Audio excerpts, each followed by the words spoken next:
Hi everyone. معاكم دكتورة منار الخولي. في المحاضرة دي هنتكلم عن choking.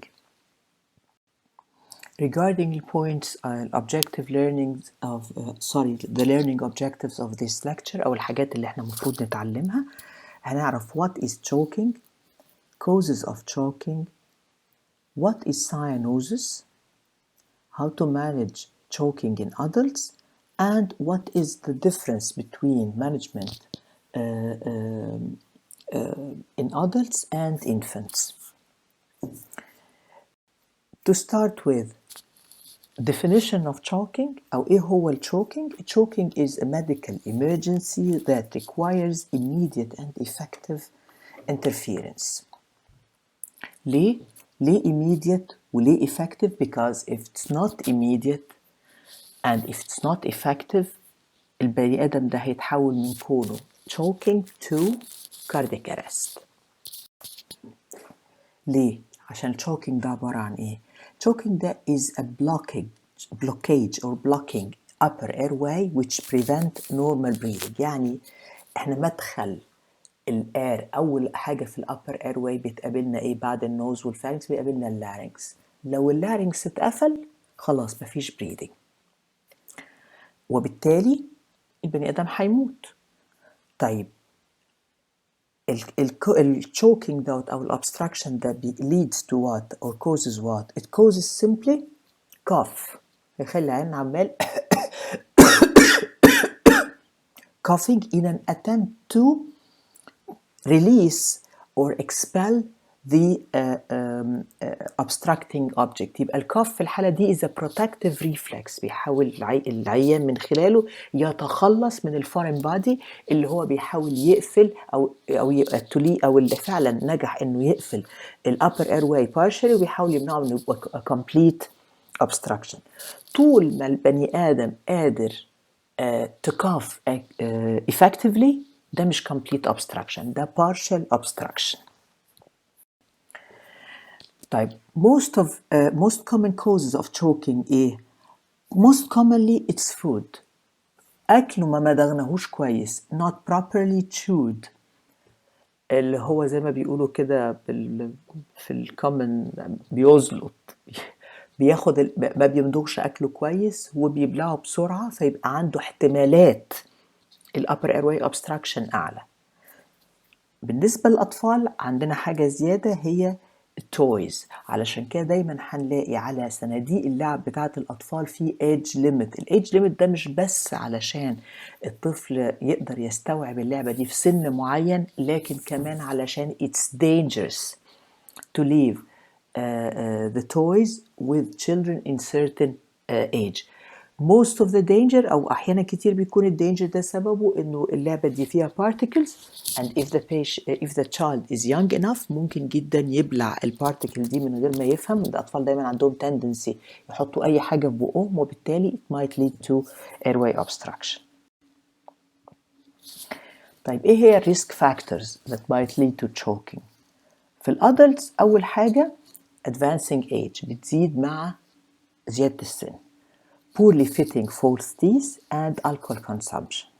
طب في الأطفال عندهم حاجة مختلفة، زي ما قلنا ألاقيهم دايما في الكيدز اريا playing or running، ويا إما في إيدهم حاجة بياكلوها يا إما في إيدهم لعبة أو أي حاجة هيحطوها في بقهم، والحالتين خطر. في حاجة تالتة بقى كمان الحقيقة، الهارد كاندي دي مأساة. زي البونبون مش زي التوفي، لا البونبون الناشف دوت لو طفل حطه في بقه وفضل يمصه حجمها هيصغر بعد شوية. هي في الأول بتبقى كبيرة صعب تخش تعمل obstruction، لكن وهو الطفل بيمصها هتصغر في الحجم وهتوصل في وقت من الأوقات لحجم معين يخليها تخش تقفل اللارنكس وفي نفس الوقت ما يقدرش يكحها. هو ده خطورة الهارد كاندي للأطفال. children الحقيقة ما عندناش غير حاجة واحدة، إن إحنا to pay attention because the sign or symptom هتبقى difficulty in breathing, weak cough or weak cry or both. علشان كده children it's very important إنه دايما الأطفال يبقوا supervised. طيب management of choking, how to manage choking. زي ما تعودنا في كل حاجة في الإمرجنسي safety first. I have to make sure that I am safe, the scene and the patient. You approach the patient gently. Assure the victim أو guardian of a child that you can help.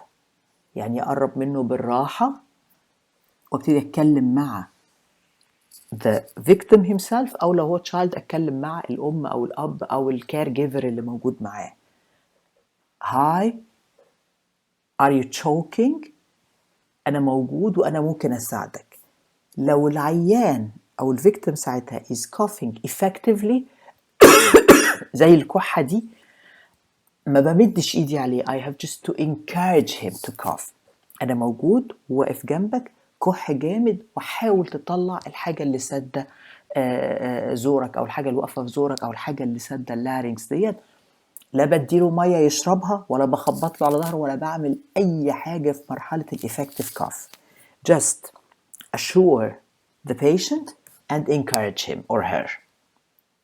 طيب لما الكاف يبقى weak or ineffective يعني خلاص the patient is exhausted, he or she can no longer cough. ساعتها بقى بعمل حاجة اسمها 5 back blows. مهم قوي نبص على البوزيشن اللي الريسكيور ده واخده او الست دي از ريسكيور واخداه مع البيشنت ده. اول حاجه stand to the side or just behind the choking adult. ليه مش وراه على طول في حاله الباك بلو؟ لاني انا مش عايزاه يقع فيقع عليا فخلاص نبقى فقدنا الريسكيور and the victim. So you stand at the side or to the side of the choking person. Then place one arm across the person's chest for support. في الصورة دي هو right arm.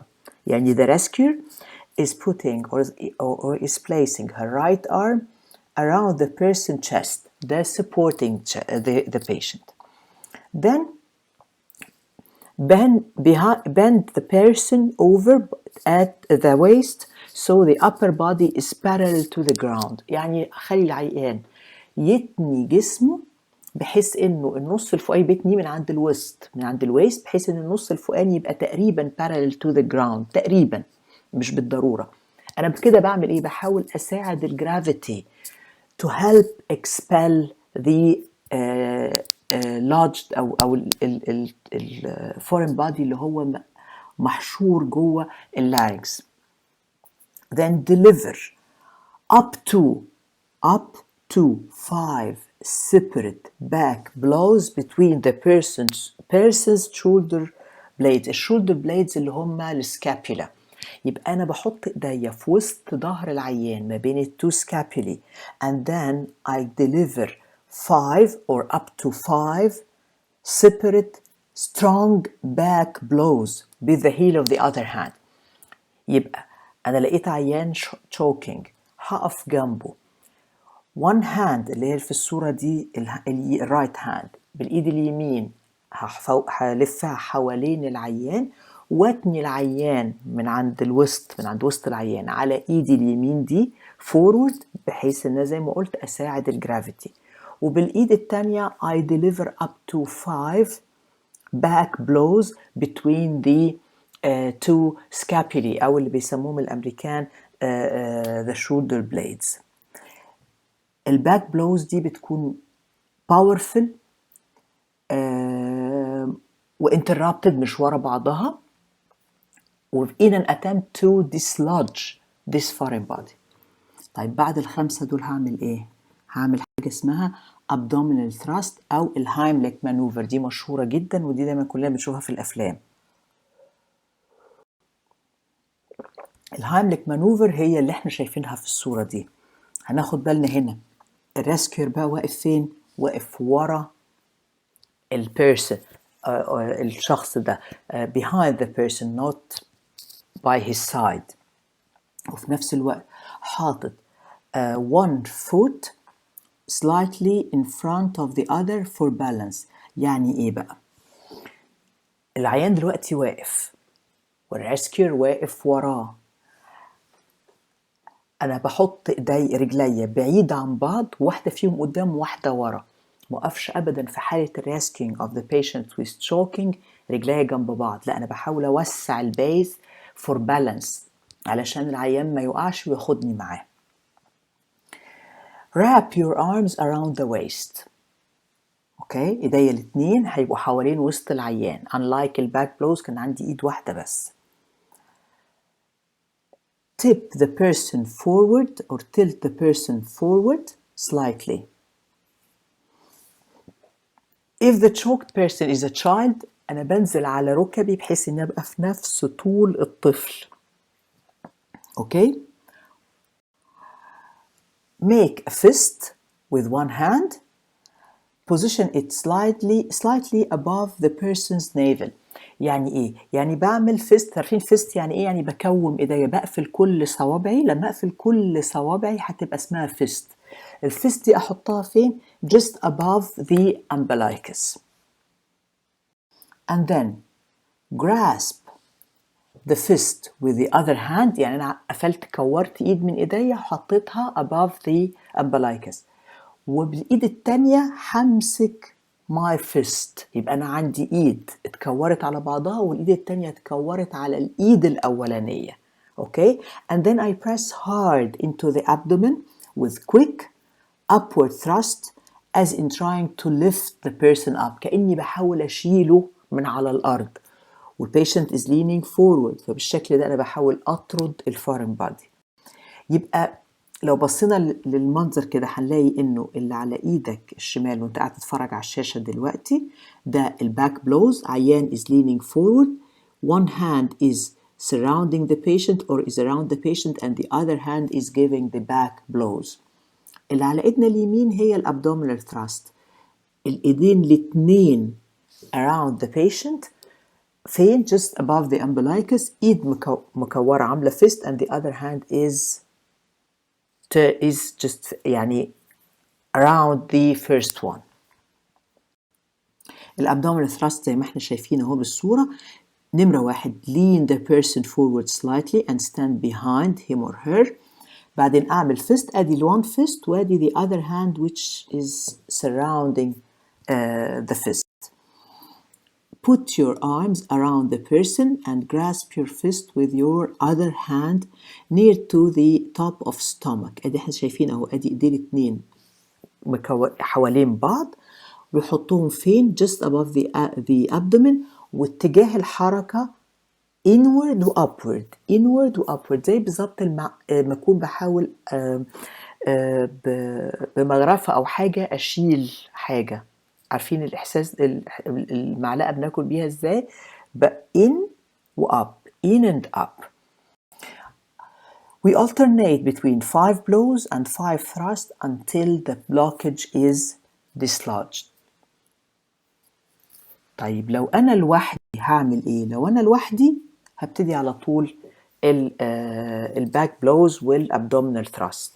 طب لو أنا معايا حد موجود، اللي معايا ده هقول له call for help، كلم 1 2 3 while I start making the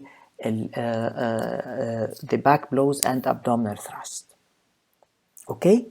طيب هفضل اعمل كده لغايه امتى؟ حاجه من اتنين، يا اما الفورين بادي دوت يتحرك ويخرج ويبقى اكسبالد قدامي، يا اما العيان هيبقى exhausted من الهايبوكسيا او خلاص دلوقتي بقى asphyxiated وازرق ومفيش اكسجين داخل، وفي الحاله دي the patient will collapse.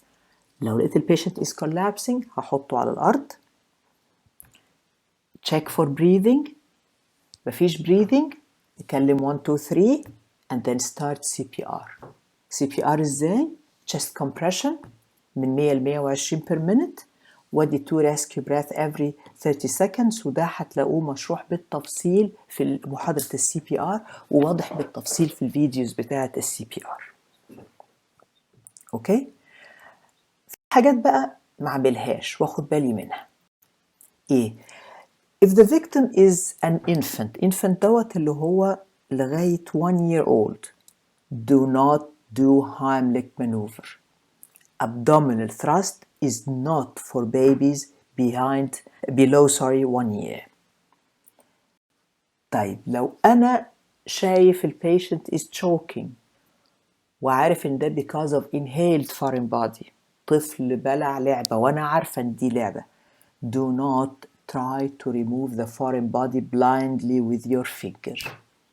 الفورين بادي عشان أشيله لازم أكون شايفاه بنفسي. طب لو أنا مش شايفاه never ever try to remove the foreign body with your finger blindly. ليه بقى؟ لأني لو دخلت blindly هيحصل حاجة من اتنين، يا إما I may push the foreign body further فبدل ما يبقى partial obstruction يقلب ب complete obstruction، يا إما I might induce trauma أعور بقى السوفت تيشو جوه فيبقى فوق الفورين body عندي swelling وإديمة وبليدنج which may add extra blockage to the upper airway. Okay? To summarize, choking is an emergency situation.